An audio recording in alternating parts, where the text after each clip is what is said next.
Hello, Dr. Yogi. What do you want to tell us about Alzheimer's disease? Hello, Dr. Jyoti. Alzheimer's disease is a neurodegenerative disease.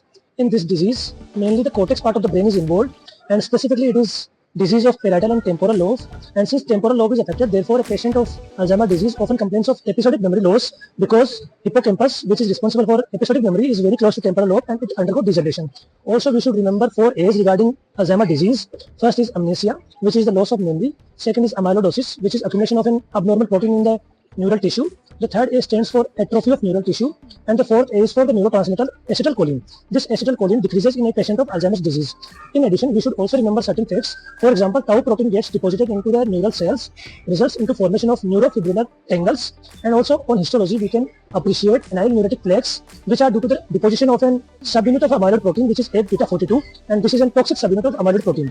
And the risk factors involves mainly the increased age and also increased amount of ApoE4. Whereas interestingly, smokers are least likely to develop Alzheimer's disease, and the treatment for this disease is acetylcholine esterase inhibitors, for example, rivastigmine. Thank you.